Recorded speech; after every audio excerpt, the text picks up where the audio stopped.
This podcast was created as a supplemental learning resource for this course. The content is based on assigned course materials, including open educational resources, textbook chapters, instructor-developed explanations, examples, and applications connected to course topics.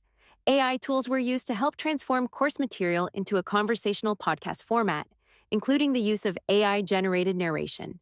The AI narration is intended to make the material more engaging, accessible, and flexible for students. However, the podcast should not replace careful reading of assigned materials, reviewing course lectures, or completing course activities. Any interpretations, examples, or explanations included in the podcast are provided for educational purposes and are the responsibility of the instructor.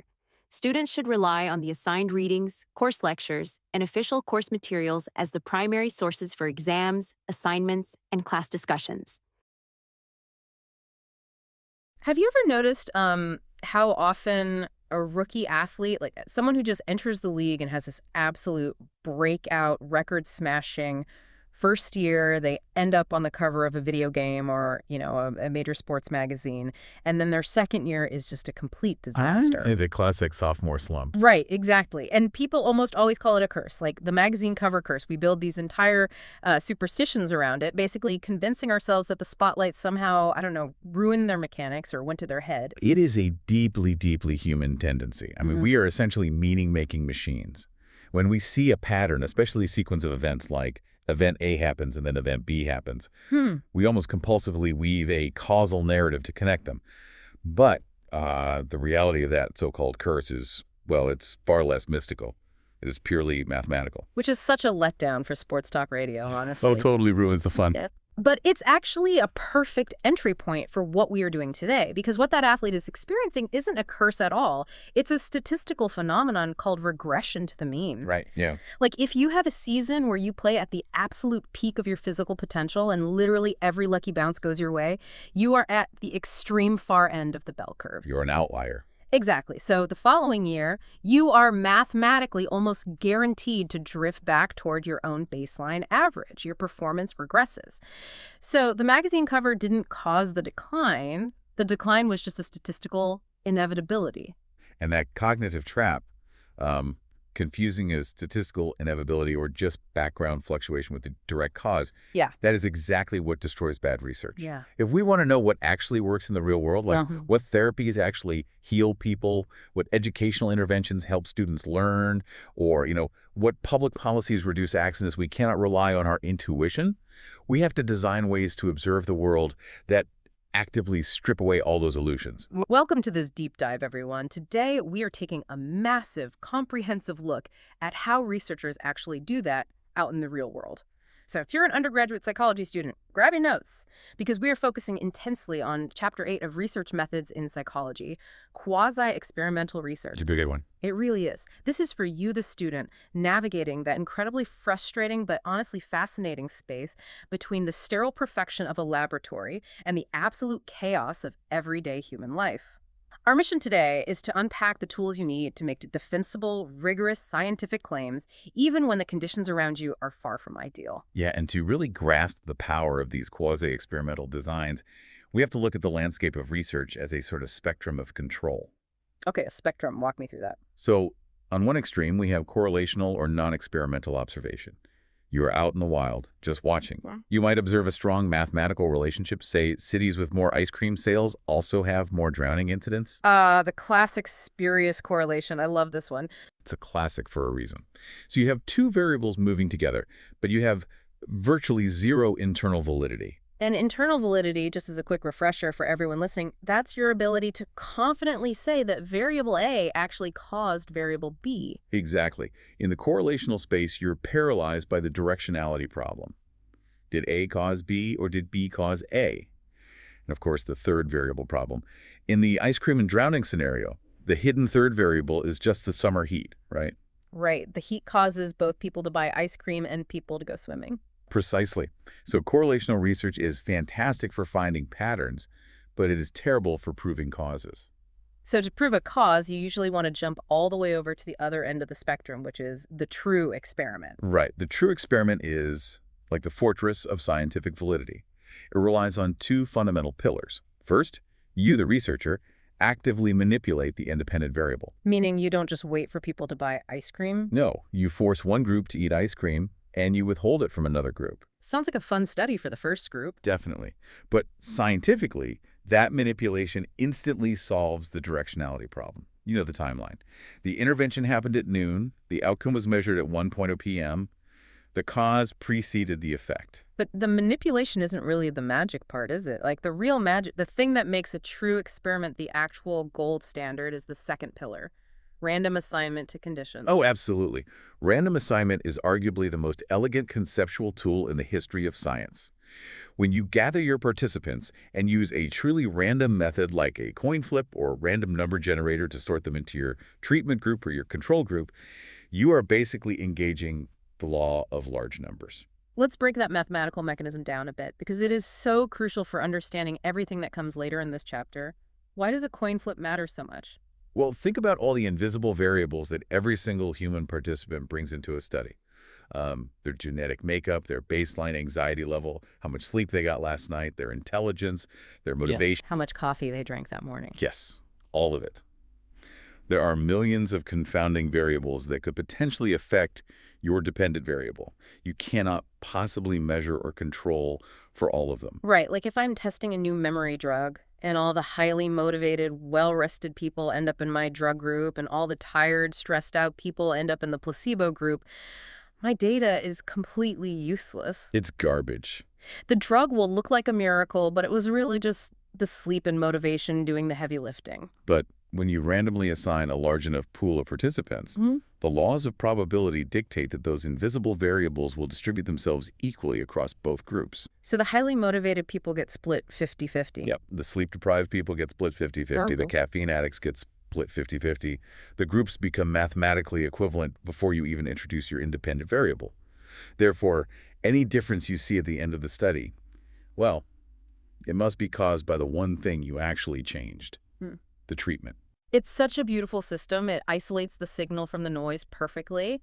And this is a massive but that defines the careers of most field researchers. We don't live in a perfectly controllable universe.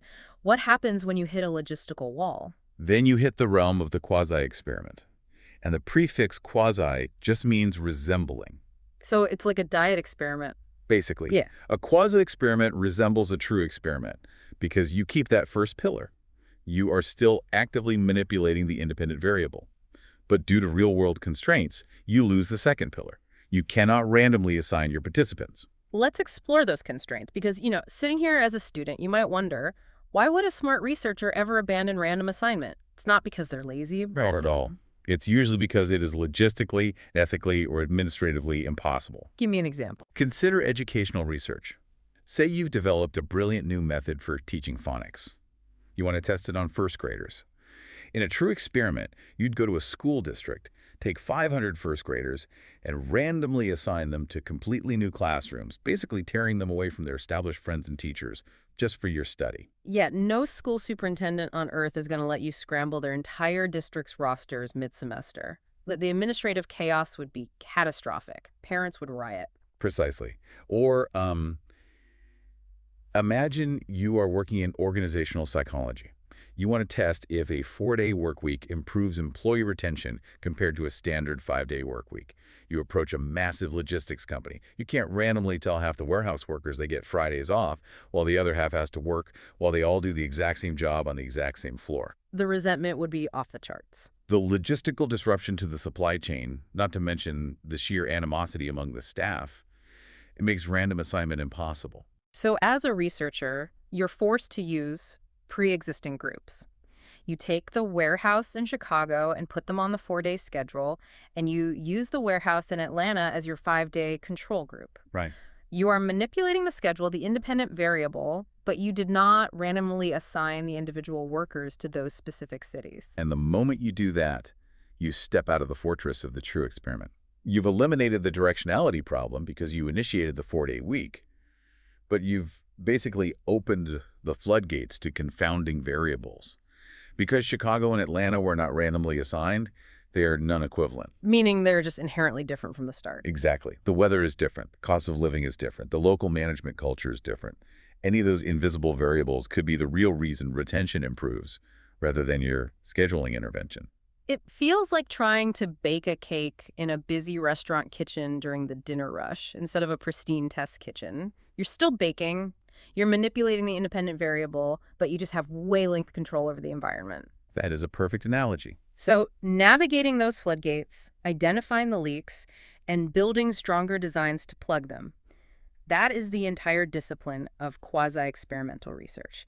So let's start looking at the actual architecture of these studies. Let's look at the baseline, the weakest designs, and understand logically why they fail so we can see how the more advanced designs actually fix them. Sounds good. We'll start with the within subjects approach. In a within subjects design, we're not comparing Chicago to Atlanta. We are looking at a single group of people and comparing them to themselves over time. We apply a treatment and we measure the outcome. And the most primitive version of this is the one group post-test only design. Honestly, it's almost generous to call it a research design. It's really just an anecdote masquerading as data. Like, let's say a software company rolls out a massive new artificial intelligence tool to all its coders. They don't test anything beforehand, they just roll it out. A month later, they survey the coders and find out they're writing, say, 500 lines of code a day. The executives look at the 500 lines, pop the champagne, and declare the AI tool a massive success. But from a scientific standpoint, that 500 lines of code is a meaningless number. You have absolutely no baseline. Right. What if the coders were writing 600 lines a day before the AI tool? In that case, the intervention was a catastrophic failure that actually slowed everyone down. Because you only took a post-test, you are operating in a total vacuum. You cannot make any claim about change or causality. So any researcher worth their salt will immediately upgrade to a one-group pre-test, post-test design. This is where you establish your baseline. You measure the group, you apply the intervention, and then you measure them again. Okay, let's build this out so we can visualize it. Let's use a clinical psychology example. We want to test a new intensive mindfulness retreat for severe occupational burnout. We take a single group of 30 emergency room nurses. We give them a standardized burnout inventory, that's our pretest. They score an average of 85 out of 100, which indicates severe, debilitating burnout. That is a critical baseline to have. Then we pull them off the floor for our 2-week intensive mindfulness retreat. This is the manipulation of the independent variable. When the 2 weeks are up, we give them the exact same burnout inventory, the post-test. This time they average a 40 out of 100. Their burnout scores have just plummeted. We have a pretest, a treatment, and a post-test. The numbers went down drastically. Now, a layperson or maybe a novice researcher will look at that drop from 85 to 40 and just declare victory. They'll say the pretest, post-test design proves that the mindfulness retreat cured the burnout. Let's pause and check our understanding here. If I'm a student looking at this, why shouldn't I pop the champagne yet? What mistake might someone make here? The mistake is assuming causation just because the score changed. Because we are in the quasi-experimental zone and we do not have a control group, we have to violently stress test our own findings. We have to assume the intervention did not work and actively look for alternative explanations for that drop in the numbers.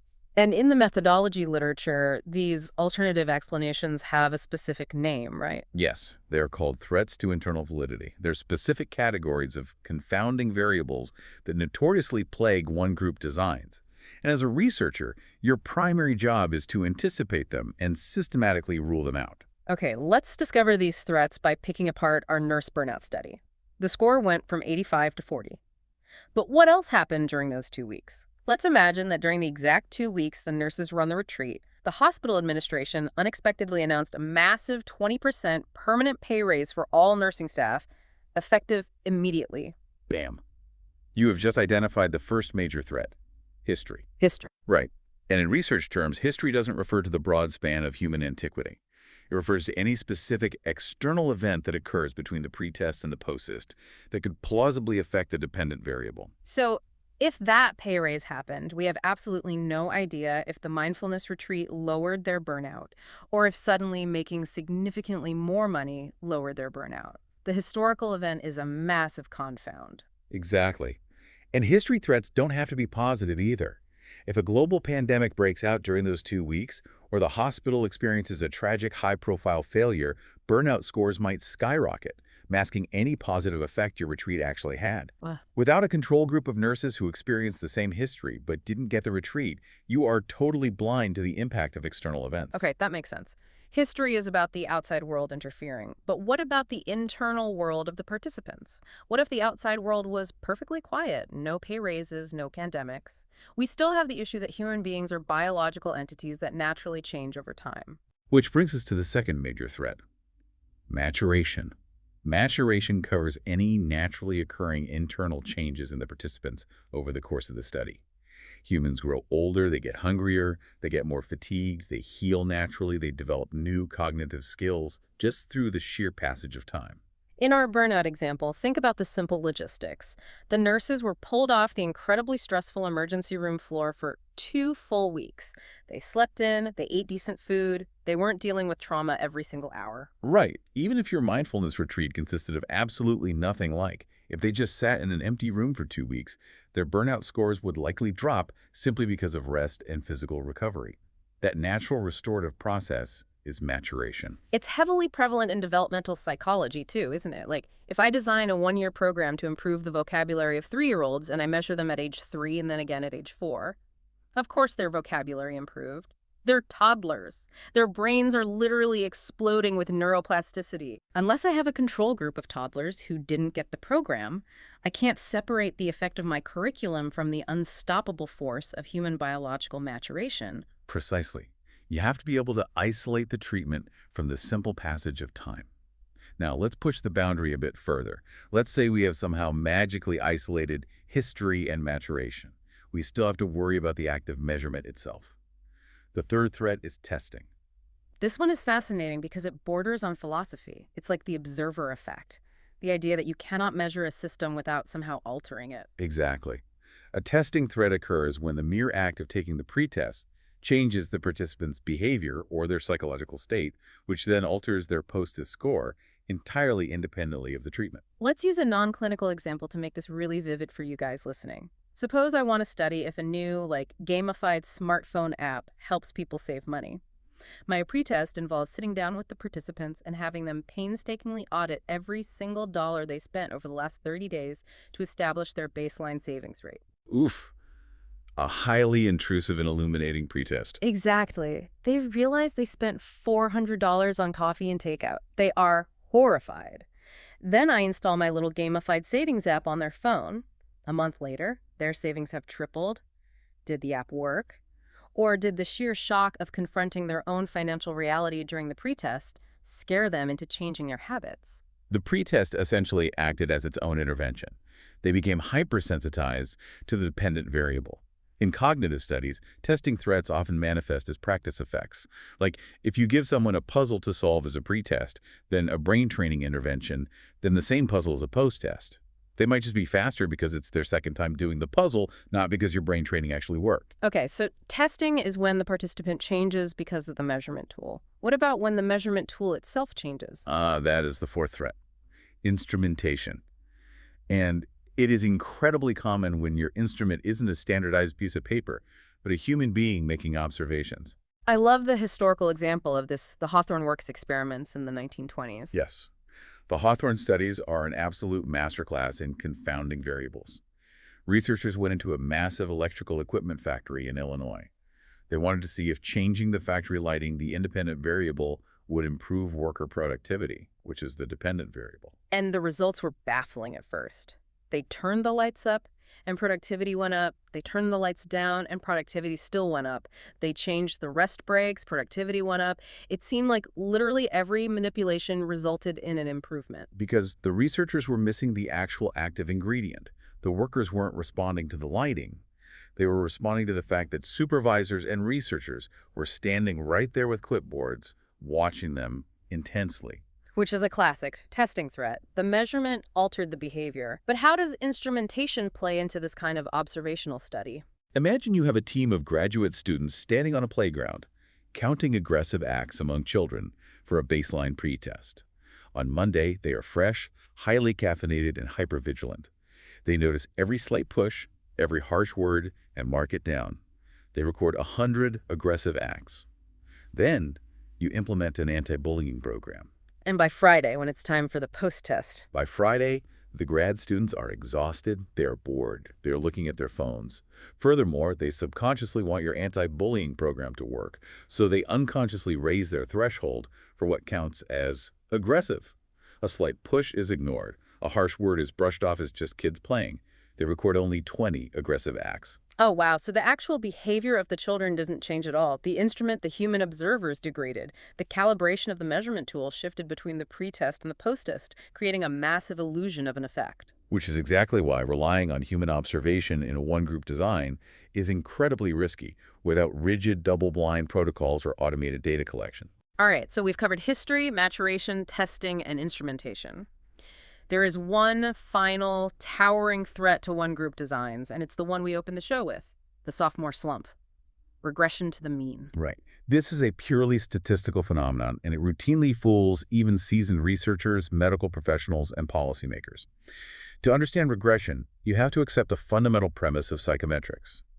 Any observed score is a combination of true ability plus random error, or luck. Let's break that equation down. Observed score equals true score plus error. Yes. Let's say you have a naturally talented golfer. Her true skill level, her true score dictates she should shoot an 80 on a standard course. But golf is an outdoor sport. The wind changes, a bird distracts, or the grass is wet. That is the random error. Most days, the good luck and bad luck cancel each other out, and she shoots around an 80. But every once in a while, she has a day where the random error is entirely negative. The wind is howling, she slept terribly, her club slips, she shoots 100. It's a disastrously bad game. Now, if you are a naive researcher, you might intervene exactly at that moment. You see the score of 100. You step in and say, wear this magnetic copper bracelet. It will line your energy and fix your swing. The intervention. She puts on the bracelet and plays a second game. What is mathematically going to happen? The catastrophic bad luck of the first game is incredibly unlikely to repeat itself. The random error will rebalance. She will naturally regress back toward her true score of 80, so maybe she shoots an 82. And you, the researcher, will publish a paper claiming the magnetic bracelet improved her score by 18 strokes. You've fallen for regression to the mean. You mistook statistical drift for causality. This happens constantly in clinical psychology and medical research, doesn't it? Because of when people naturally seek treatment. Exactly. People rarely seek out therapy or enroll in clinical trials on a perfectly average day. They seek help when they have hit rock bottom, when their depression or anxiety is at its absolute worst. Their pretest scores are unusually extremely high. They're having their 100-stroke golf game. Precisely. And because that extreme score is partly due to a temporary clustering of negative life events, like a breakup, a job loss, a chemical imbalance peaking the mathematical laws of the universe dictate that over the next few months, their scores are highly likely to drift back down toward their personal average, regardless of what you do. So if you just do a simple pre-test, post-test design on people entering therapy, you are almost guaranteed to see an improvement, even if the therapy is completely useless. The data is entirely contaminated by statistical regression. So we find ourselves in a very difficult position. If the simple pre-test, post-test design is vulnerable to history, maturation, testing, instrumentation, and regression, how does a researcher ever survive in the quasi-experimental zone without a control group? You change the architecture of time, you abandon the two-snapshot model, and you start shooting a continuous movie. You upgrade to an interrupted time series design. This is a highly robust solution when you are restricted to a single group. The fatal flaw of the pre-test, post-test design is that 2 points make a straight line, but they tell you absolutely nothing about the underlying trends, the background noise, or the natural fluctuations of the group. Let's visualize this using a classic public policy example, which is where time series designs really shine. Let's look at traffic fatalities and speed limits. Let's say a city has a severe problem with traffic deaths. In the year 2020, they record 500 fatalities. The city council panics, passes a strict new speed limit law, and installs cameras everywhere. In 2021, the fatalities dropped to 400. The council will immediately claim the cameras saved 100 lives. But if we only look at 2020 and 2021, we are totally blind. We are vulnerable to history. Maybe cars just got safer that year. We are vulnerable to regression. Maybe 500 was an extreme freak statistical anomaly. But an interrupted time series design does not look at 2 years. It looks at, say, 10 years before the intervention and 10 years after. You plot the data on a graph. So the researcher goes into the archives. 2010. 480 deaths. 2011, 490. 2012, 510. 2013, 470. You are establishing a long-term baseline. You can clearly see the random variance. The numbers bounce up and down around an average of, say, 490. You can also see the underlying trend. Is it slowly ticking upward over a decade? Is it completely flat? So when we get to 2020 and the number is 500, we realize it's not a freak anomaly at all. It's just a normal fluctuation within that established baseline. Then comes the interruption. The speed cameras are installed. Now we look at the post-intervention time series. 2021, 400. 2022, 390. 2023, 410. 2024, 395. When you look at the whole graph, you see a long, noisy plateau hovering near 500, then a sharp, distinct cliff exactly where the cameras were installed, followed by a new, lower plateau hovering near 400. That visual cliff, that sudden shift in the intercept or the slope of the data is incredibly strong evidence of causality because it effectively rules out the threats we discussed. Let's run the threats through the time series gauntlet. Could it be maturation? No. If society was just naturally getting safer drivers over time, the graph would show a slow, continuous downward slope across the entire 20 years. It would not suddenly drop off a cliff perfectly synced with the installation of the cameras. Could it be regression to the mean? No, because 500 wasn't an extreme outlier. It was part of a demonstrated decade-long pattern. And the subsequent drop to 400 was sustained over multiple years, not just a one-time drift back to the average. Could it be history? Now, this is the one threat that a time series struggles with, but it narrows the window dramatically. For history to be the confounding variable, some massive external event like a sudden revolutionary leap in seatbelt technology would have to happen at the exact same geographic location during the exact same week that the cameras were turned on. It's highly improbable. The textbook uses a great smaller scale example of this with a college instructor trying to reduce student absences. The instructor has a class that is constantly skipping, so midway through the semester, the instructor institutes a new policy, taking public attendance, calling out names to create social accountability. Right, and if the instructor just compared week 7, the pretest, to week 8, the post-test, a drop in absences means nothing. But by tracking absences every single day from week 1 to week 7, the instructor establishes the baseline noise. Absences bounce between 4 and 8. Then the public attendance rule is announced. And if absences immediately drop and bounce between 0 and 2 for the rest of the semester, from week 8 to week 15, the interrupted time series provides robust evidence that the public accountability, not a change in the weather, not the approach of midterms, caused the behavioral shift. It is a brilliant way to leverage time when you literally cannot leverage a control group. But what happens when you do have a control group, but you still can't use random assignment? That is where we shift our focus to, between subjects' designs and the challenges of non-equivalent groups. Right. Between subjects implies we are looking for differences between distinct groups of people. One group receives the treatment, the other serves as the control. But because we are still in the quasi-experimental realm, we must accept that our groups are pre-existing. They are non-equivalent. Non-equivalent is such a sterile academic word, but it really hides a world of messy reality. It means that from the very first second of your study, before you do anything, Group A and Group B are mathematically fundamentally different in invisible ways. And if you ignore that non-equivalence, you will destroy your research. The most egregious way to ignore it is the post-test only design with non-equivalent groups. This is essentially comparing apples to oranges and pretending they are both apples. Let's say you want to test a new immersive virtual reality training simulation for surgical residents. You don't have the administrative power to randomly assign the residents, so you just use what you have. The residents at City Hospital get the VR training. The residents at County Hospital get the standard textbook training. You wait 6 months, and you give them all a massive post-test, a complex surgical simulation exam. City Hospital residents score a 95%. County Hospital residents score an 80%. And the VR company writes a press release saying their software improves surgical skill by 15%. But we know that's scientifically bankrupt. It is bankrupt because of selection bias. City Hospital and County Hospital are non-equivalent. City Hospital might have a vastly larger budget, meaning they attract more highly ranked medical students from the very start. They might have better attending physicians to mentor them.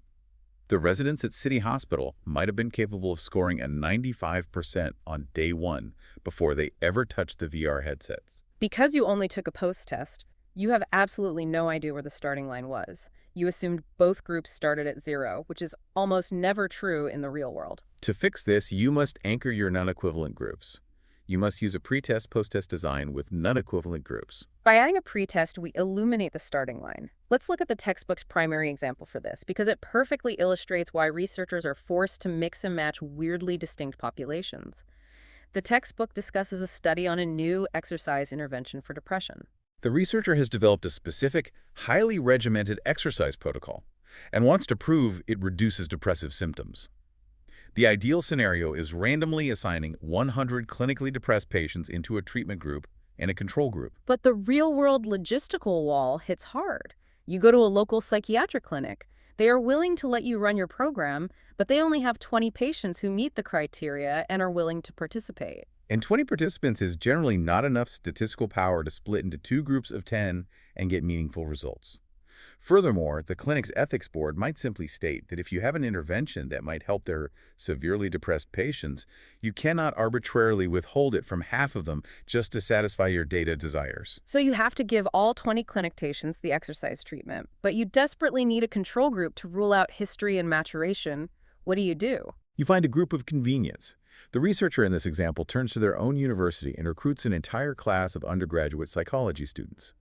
They administer a depression screening tool and find 20 students who report mild to moderate depressive symptoms. This is the ultimate non-equivalent group scenario. Clinic patients dealing with severe, medically managed depression compared against 19-year-old college students dealing with academic stress and mild depression.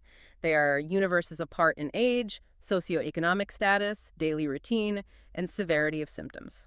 But watch how the pretest post-test structure extracts scientific validity out of this huge mismatch. Step 1. You measure both groups. The clinic patients score a 35 on the depression inventory. The college students score a 15. The pretest immediately quantifies exactly how non-equivalent they are. Step 2. The intervention. The clinic patients engage in the strict exercise protocol for 3 months. The college students do nothing. They just go to class as normal. Step 3. The post-test. 3 months later, you measure both groups again. Let's look at the data. The college students' scores stay exactly the same. They remain at a 15. The clinic patients' scores drop from a 35 down to a 20. Now we can synthesize the logic. Even though the groups were vastly different, we have uncovered a strong causal signal. How so? Walk us through the threads. Well, let's look at history. Did some magical global event happen during those 3 months that made people less depressed? Probably not. Because if it did, the college student scores would have dropped too. The flat line of the control group proves that the background environment of the world wasn't causing the change. What about maturation? Do people just naturally get over depression in 3 months due to the passage of time? Again, the control group acts as a shield. If the simple passage of time cured depression, the students would have seen a reduction. They didn't. The only group that saw a reduction was the group that ran on the treadmills. Now, a skeptical peer reviewer will point out a lingering flaw. What about an interaction effect? What if history or maturation affects different populations differently? For example, what if the 3 months of the study happened to overlap with the clinic's annual transition from dreary winter into sunny spring, boosting the patient's moods, while the students were entering the grueling final exam season, offsetting their spring mood boost? So the background noise wasn't equal. The history threat affected the non-equivalent groups differently. That is a massive headache. It is, which is why the quest for higher internal validity never stops. If you have the time, the budget, and the access, you can deploy what the textbook considers the absolute gold standard of quasi-experimental research, the switching replication design. This is where the methodology gets deeply satisfying. It is like an intricate, perfectly choreographed scientific dance that systematically corners the confounding variables until they have literally nowhere to hide. The switching replication relies on the concept of delayed treatment, similar to crossover trials in pharmacology. Let's take our previous structure and upgrade it. We have Group A, the clinic patients, and Group B, the students. Step 1. Pretest both groups. Establish the baseline. Step 2. Introduce the treatment, the exercise program to Group A only. Leave Group B as the control. After a set period, say 6 weeks, post-test both groups. If the treatment works, Group A's depression drops. Group B's stays flat. At this point, we are exactly where we were in the previous design. We have good evidence, but we're vulnerable to those interaction effects. We are vulnerable to the argument that it was just a fluke of timing. So we execute Step 3, the switch. Now we introduce the exact same exercise program to Group B. Group A continues to exercise. After another 6 weeks, we measure both groups a third time. Let me use an analogy from the tech world, like an A/B beta rollout. Imagine a major social media platform wants to see if changing their algorithm reduces toxic comments. They don't want to roll it out globally all at once in case it breaks the servers. So they roll out the new algorithm to users in Canada Group A while leaving the US Group B on the old algorithm. A non-equivalent control group. Exactly. Toxicity drops in Canada but stays high in the US. A skeptic says, well, maybe Canadians are just naturally becoming nicer this month because hockey season ended. It's a localized history threat. So the engineers do the switch. They roll out the algorithm to the US. Suddenly, toxicity in the US drops exactly the same way it did in Canada. You have replicated the effect. You've taken the independent variable, separated it from the initial timeline, applied it to an entirely different, non-equivalent demographic at a different moment in history, and produced the exact same result. The mathematical probability that a random localized historical event, or a maturation spurt, just happened to perfectly coincide with the introduction of the treatment twice in two different locations at two different times is astronomically low. It's like proving a light switch controls a bulb. If you flip the switch in the living room and the light comes on, maybe it was a coincidence. But if you wait an hour, walk into the bedroom, flip a different switch, and that light comes on precisely at that exact second. The causality is effectively undeniable. And if you want to be completely draconian about your scientific rigor, you can employ the ultimate variation, the switching replication with treatment removal. The ABAB design. It follows the exact same tag team structure, but in step 3, when you introduce the treatment to group B, you simultaneously rip the treatment away from group A. Using our exercise and depression example. At week 6, you tell the college students to start the grueling exercise routine. And you tell the clinic patients who have been experiencing relief to immediately stop exercising and return to a completely sedentary lifestyle. You are intentionally trying to break the light bulb. You want to see if turning the switch off makes the room go dark. If the exercise is truly the active causal ingredient, you will see a perfect X pattern in your data graph. Group B's depression scores will plummet as they begin the treatment. Group A's depression scores will rapidly rise back toward their baseline as the treatment is withdrawn. Which provides airtight evidence. But this brings up a massive real-world logistical barrier, the sheer friction of doing this. The trade-offs are immense. First, you are asking participants to tolerate an enormous amount of disruption. Getting people to adopt a new habit is hard.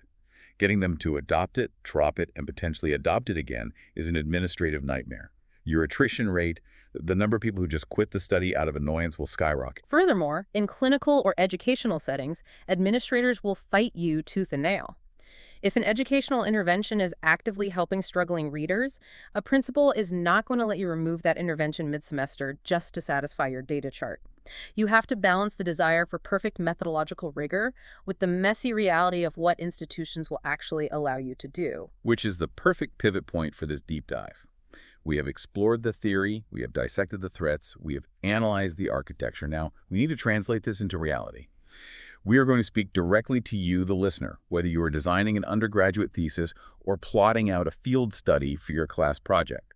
Let's apply this framework. Let's build a study from scratch right now. Let's tackle a question that plagues college campuses everywhere, the Mozart effect.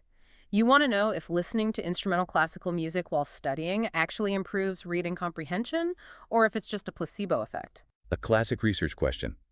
Step 1 is always defining your variables. The independent variable is the element we will manipulate, in this case, the auditory environment. Condition A, Mozart playing softly in the background. Condition B, complete silence. And the dependent variable is what we are measuring, reading comprehension. But we cannot just vaguely ask participants, hey, did you understand what you read? We need a concrete operational definition. We need to turn the abstract concept into a hard number. Right. You might operationalize reading comprehension by having all participants read the exact same dense 5-page academic article on a novel topic, say, the migratory patterns of the Arctic tern. Then, immediately afterward, they must complete a 20-question multiple-choice test on the material. Their score out of 20 is the dependent variable. We have our variables. Now you arrive at the crucial fork in the road, the design choice. Do you choose a true experiment or a quasi-experiment? Let's pause and check. How do I know which option to choose for my project? I always advise researchers to run the coin flip test. Look at your available participant pool. Do you have the logistical authority and the physical capability to assign every single individual to a room using a random number generator? If you are running this in a psychology department lab where volunteers sign up for time slots one by one, you absolutely can. Volunteer walks in, you flip a coin. Heads, they go to the Mozart room. Tails, they go to the silent room. If you can do this, Do it. You have a true experiment. You have neutralized the confounding variables. But what if you were trying to run this study in the real world of your university library? You don't have a dedicated lab space. Yeah. You approach two pre-existing study groups. The Alpha Sorority Study Group meets on Tuesday nights in the reading room. The Omega Fraternity Study Group meets on Thursday nights in the exact same room. You cannot dissolve their groups and randomly assign the individuals. You have to take the groups intact. You fail the coin flip test. You are officially in the quasi-zone. You must use a non-equivalent groups design. So you assign the Alpha group to the Mozart condition and the Omega group to the silent condition. You administer the reading test. The Alpha group averages 18 out of 20. The Omega group averages 12 out of 20. And here is where we separate the amateurs from the scientists. The amateur looks at that data and writes in their final paper. This study definitively proves that Mozart increases reading comprehension. That sentence demonstrates a fundamental misunderstanding of the research design. It ignores the non-equivalence of the groups. How should they write it? Like, how do you defend a quasi-experiment without sounding like you were just apologizing for bad data? You defend it by actively illuminating the alternative explanations. A rigorous researcher writes, "The data demonstrates a strong positive correlation between the Mozart condition and higher comprehension scores. However, because this was a quasi-experimental design utilizing non-equivalent pre-existing groups, we cannot establish strict causality. Significant confounding variables remain. For instance, the Alpha group meeting on Tuesday night may consist of students who prioritize studying earlier in the week, indicating a higher baseline level of academic diligence compared to the Thursday night Omega group. Furthermore, the two groups may have different baseline reading fluencies. Future research utilizing a pretest, post-test design, or switching replications is necessary to isolate the auditory variable." That is beautiful. By explicitly naming the invisible variables, the diligence, the day of the week, the baseline fluency, you prove to the reader that you understand the mechanics of the real world. You aren't hiding the flaws, you are mapping them. Critical thinking in science isn't about producing perfect data. It is about perfectly understanding the limitations of the data you produce. Let's do a quick rapid-fire chapter review of everything we've built today. First, a brief recap. Quasi-experiments manipulate an independent variable but lack random assignment. They are highly useful in field settings, but deeply vulnerable to certain confounding variables. Okay, here are the 5 major takeaways straight from the text for you to jot down. Number 1. Quasi-experimental research involves manipulating an IV without random assignment or counterbalancing. Number 2. Within subjects, designs include one group post-test only, pretest post-test, and interrupted time series. Number 3.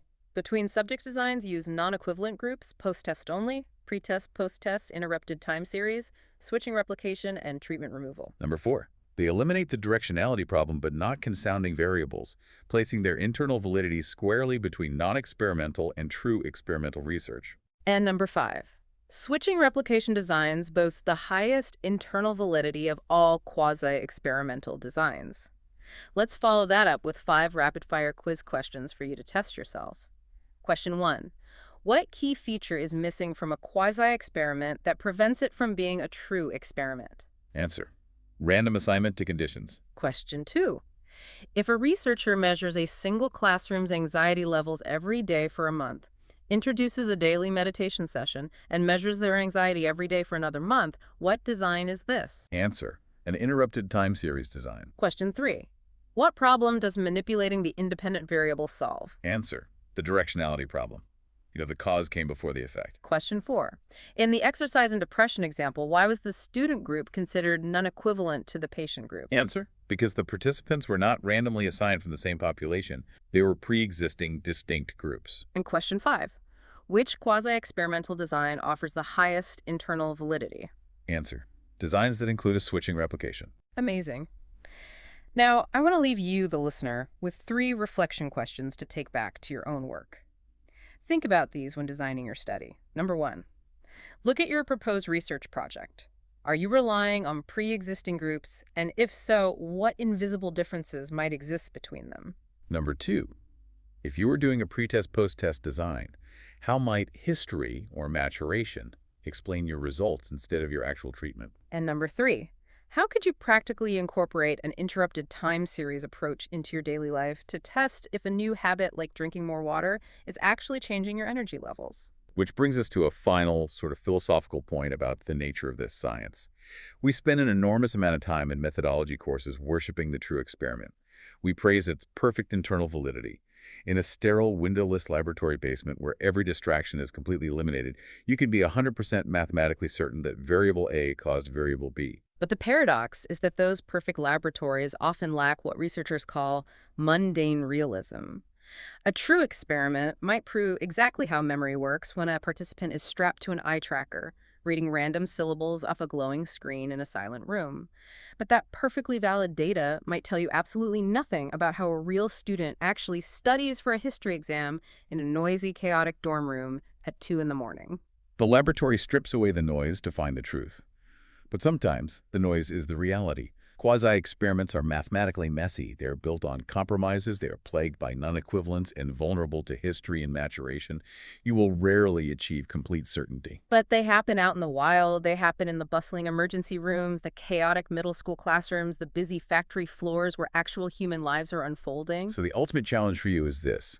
Do you prioritize the perfect, airtight certainty of an artificial laboratory scenario? Or do you prioritize the slightly ambiguous, messy reality of an intervention that could actually be deployed to help people in the real world tomorrow? A great researcher knows that science requires both. The lab builds the theory, but the quasi-experiment stress tests it against the chaos of reality. So when you design your next project, don't be afraid to step out of the pristine test kitchen. Embrace the logistical nightmares. Collect the messy data. Because navigating those muddy waters is how you actually learn to understand human behavior. And that is where the real breakthroughs happen. Thanks for joining us on this deep dive.